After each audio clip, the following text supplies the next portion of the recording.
Hi garden friends, welcome to the channel. I'm Era and this is Gardening on Purpose. I garden in Georgia, Zone 8A. For today's video, I'll be planting even more daffodils that I picked up at Lowe's, and I'm going to try my hand one more time at alliums. I've tried alliums twice already and they came out stunted or the blooms were really small. I wasn't sure what that was about, but I'm going to give it a try one more time. Let's get started.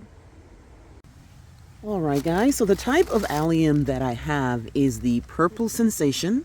This was from Lowe's, $14.98 for 18 bulbs. And for this particular one here, I can plant it between October and December because I'm in Georgia. These can be planted in full sun, and they actually grow 28 to 32 inches in height, and the planting depth is somewhere between 4 to 6 inches. And I bought some more of the same daffodils I had earlier that I planted in my ditch garden. So this one here is just as a double mix, $7.98 for 12 and full sun. And these are beautiful. If they come out this way, it will be really a nice show in February and March. And then I have this one here called License to Thrill Blend. And these ones here are yellow and red and white and brown and peach. So those look exciting. And just like the allium, not just like the allium, but this one here grows 12 to 20 inches in height. And this one actually wants position to be full sun to partial shade. And the planting depth should be 3 to 6 inches deep. And again, I'm in Georgia, so I'm that further down on that map, which means I can plant somewhere between October and December. So this one, that's 20 plants, and these two are 12 each, so that's 24, and 20, so that's 44. And then for the allium, only 18. Now, I just came around to daffodils because I didn't really like them because I felt like they came too early and they left, and then there was a big space, and then I forgot that were there, and then I'll dig them up, and then they'll show up on their own somewhere else in the yard. But I finally came around, and now I'm going to really put some daffodils in the yard. So where am I going to put these guys? So here, let me just back up so you can see where exactly. If you know my yard by now because you follow me, you know that this area my yard pretty much gets full sun. Well, for me, it's full sun, full blazing sun, part shade, full shade, and all that stuff. And this area here, when you're coming in, when I start most of my videos, I like to stand in a certain area and then I walk into the video. So this is usually where I start a lot of these videos, and then I'll do my tours and I'll show you. But this time I'm going to go walk straight up instead of walking to the right.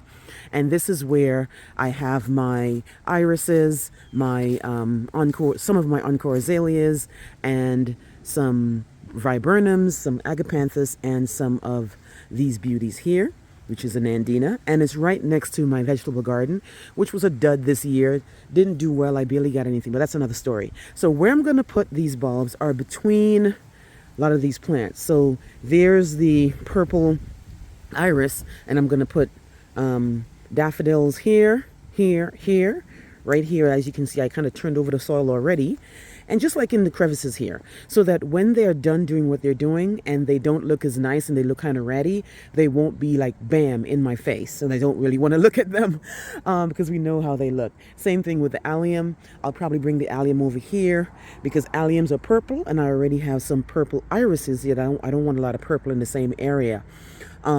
So what do I have ready? I have, of course, my bulbs. I've got my trowels, and I have my trusted pine bark soil conditioner.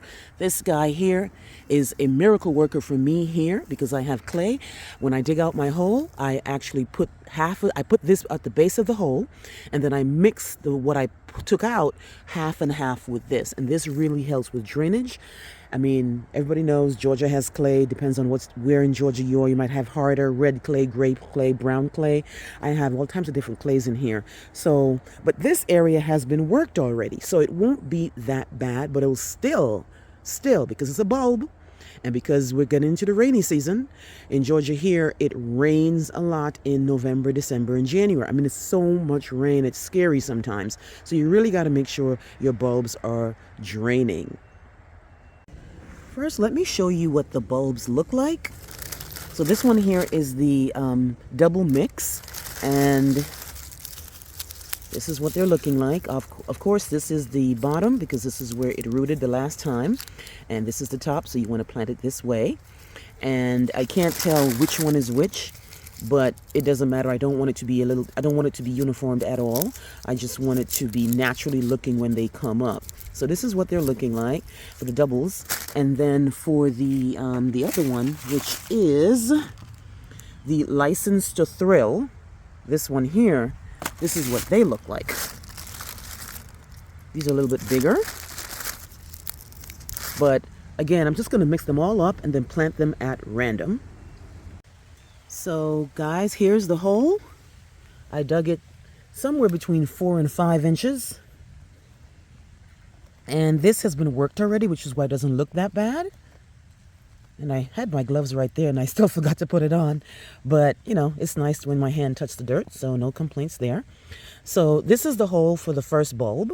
And what I do is just grab some soil conditioner and throw it in there. Throw it in there. Mix it around. Make sure half of this is soil conditioner, half of this is the clay that is naturally there. You don't want it to be just soil conditioner, just the clay, because the bulb won't thrive. So that looks like a good mix right there. Look at that. So then I take some out, and then I put the first bulb in. Again, this is the bottom, this is the top. I put it in right there, nestle it really good, and then I cover it. Simple as that. First one in. Let's try another one. All right, right next to that one. And you can actually put them all in one hole, like dig a bigger hole and put them all in one hole. So again, here's the hole right next to the one that was right there, just pat it down. And then I grab some more soil conditioner, put it in, work it in, make sure it's 50-50. Grab a random bulb, put it in there, and cover it. So that's the daffodils. Let me finish all the other daffodils and then we'll move on to the alliums. All right, guys, so on to the alliums. These are Purple Sensation. And I have the spot where I'm going to put it. These I'm going to put in the back bed, in front of the yarrow, next to the mums. So I have a spot right here. I'll probably put like, how many alliums of this? I have 18 alliums. So I might put 5 here, 5 there, and 5 there. That's what I'll see. And then I'll still have some left over, and I'll probably put the other, because 5, 5, 5 is 15, and then 3 more somewhere else. So this area here is at the edge of this bed right here, and the clay is a little bit harder here. You can see that clay right there, right? So I definitely want to put way more soil conditioner in this thing and put back some native soil, because I tried to see how deep I can go with this. That's straight up clay, guys. So I'm going to take out most of this really bad clay and try to find some softer soil and then add the soil conditioner. Okay, so some softer soil was put in, and again, I'll add some soil conditioner. So I'll grab some from the bucket, put it in here, make sure it's 50-50. And this is what the allium bulbs look like. Again, the bottom is where you see all the old growth from last year, and this is the top. So this goes down this way. And let me just check to make sure how they all look. They all look good. And it's easy to tell where the top and the bottom is. Once you see that little root system there, that means that's the bottom right there. So I'm going to put maybe 5 in each hole. But let me do a nice good mix of the base soil down there. So this is the base soil. I mix. And this soil is kind of dry. And not because it hasn't been raining, but this part of the